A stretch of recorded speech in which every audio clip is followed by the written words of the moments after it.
দৌলতদিয়া থেকে এই মেয়েকে বিয়ে করে সুখের সংসার করতে চেয়েছিল এই ছেলেটি, কিন্তু হঠাৎ কি এমন হলো, তার মনে কি এমন প্রশ্ন জাগলো, কেনই বা তিনি এই মেয়েকে ডিভোর্স করতে চাচ্ছে? বিস্তারিত আমরা তাদের কাছ থেকেই জানবো। আসলে আপু, মূলত ঘটনাটি কি হয়েছে একটু বলুন তো। আসলে ভাইয়া, মানে আমি তো দৌলতদিয়ায় ছিলাম। ওখানে ধরেন আমি প্রচুর টাকা ইনকাম করছি, কিন্তু কখনো সুখ পাই নাই। আচ্ছা। তো একদিন হঠাৎ করে ও ওইখানে গেছে। তো জাস্ট আমাকে পছন্দ হয়েছে বলছে, আর ও চাইছে যে আমাকে মানে বিয়ে করে আমাকে সুন্দর একটা জীবন দিবে আর কি, আচ্ছা। আমার একটা ছোটো একটা সংসার হবে। তো আমি ওর কথা মতো রাজি হইলাম, ও আমাকে ওখান থেকে নিয়ে আসলো, বিয়েও হইলো, সুন্দর সংসার করতেছি।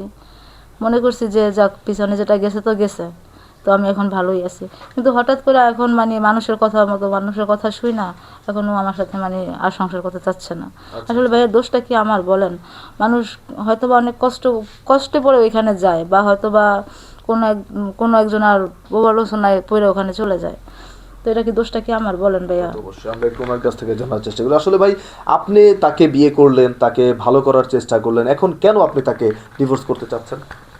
ভাই বিয়ে করছিলাম ভালো একটা সুন্দর জীবন দেওয়ার জন্য। তো বাড়িতে মনে করেন আশেপাশের মানুষ অনেক অনেকে অনেক কথা বলে, যেটা আমাদের প্রতিনিয়ত হয় বাংলাদেশের মধ্যে। আচ্ছা। তো মানুষের কথাগুলো আর আমি নিতে পারতেছি না। আচ্ছা। আচ্ছা, মানে এমন কি বলে মানুষ, কি টাইপের কথা বলে যেটা আপনি নিতে পারতেছেন না? যে কাশ বাংলায় বলতে গেলে বলে যে একটা করে আনছে, হ্যাঁ। হচ্ছে এই একটা মানে এরকম ভাই মাইন্ড করেন না, মানে এরকম যেমন বলে আর কি, আচ্ছা। আচ্ছা। আচ্ছা। যে এর মধ্যে কি কোনো বিবেক বুদ্ধি আছে? ওর বাপটা তো ভালো মানুষ, ও কেন কেমনি এই কাজটা করছে? আচ্ছা। তো এইগুলো কথা আমার বাপ মানিয়া যখন গালি দেয় তখন আমার সহ্য হয় না। এখন ওরে বলছি যে দেখো এরকম বলে, এখন তোমাকে তো আমি রাখবো না। আচ্ছা। কিন্তু দেখেন, আপনি একটি মেয়েকে দৌলুদিয়া থেকে নিয়ে আসলেন, একটি যৌনপল্লীতে সে কাজ করত, সার্ভিস দিত, অন্যান্য ছেলেদের সাথে সহবাস করত। সেই মেয়েটিকে আপনি সেখান থেকে এনে ভালো করলেন, বিয়ে করলেন, নতুন একটি জীবন দান করলেন, আপনারা সুখে সংসার করছেন। এই মানুষের কান কথা শুনে আপনার মনে হয় না যে তাকে তালাক দেওয়াটা আপনার উচিত হবে না? ভাই আমি চাই না তো তালাক দিতে, কিন্তু এখন বাধ্য হইতেছে আর কি। মানুষ আছে না পরিস্থিতি শিকার হয়ে কিছু করে, আমারটাও এরকম হইতেছে আর কি। আচ্ছা। আচ্ছা, এখন এই যে আপু, আপনাকে সে নতুন একটি জীবন দান করলো, ভালো করলো, আপনারা সুখে সংসার করছিলেন, হঠাৎ আপনার জীবনে ঝড়। এই ঝড় থেকে এখন এই যে আপনাকে যে তালাক দিতে চাচ্ছে, এখন আপনার ভবিষ্যৎ প্ল্যানিং কি রয়েছে? তাহলে ভবিষ্যতে কি করবেন আপনি?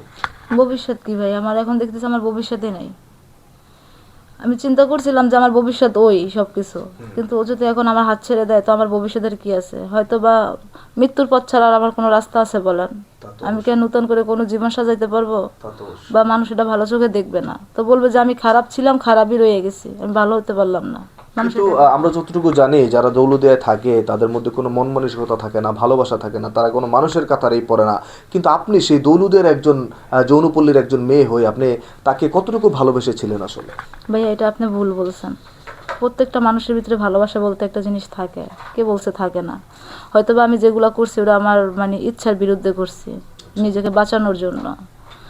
তো আমি তো ওটা ইচ্ছাকৃতভাবে করি নাই, বা ওদেরকে ভালোবেসে এরকম কোনো কিছু করি নাই। ভালোবাসা একবারই হয় মানুষের লাইফে। তা তো অবশ্যই। মানে আমার যেটা প্রশ্ন ছিল, যে আপনি তাকে কি পরিমাণ ভালোবাসেন, সে আপনাকে ছেড়ে গেলে আপনার করণীয় কি?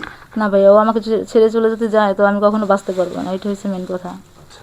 দর্শক, আপনারা দেখতেই পারলেন, খুবই দুঃখজনক এই ঘটনাটি। আসলে দৌলদিয়া থেকে এই মেয়েটিকে সুখের সংসার করার জন্য নতুন স্বপ্ন দেখিয়ে নতুন জীবন দান করে এখন এই ভদ্রলোক মানুষের কান কথা শুনে এই মেয়েটিকে তালাক দিতে চাচ্ছে। তো এইরকম ঘটনা আসলে অনেক ঘটে।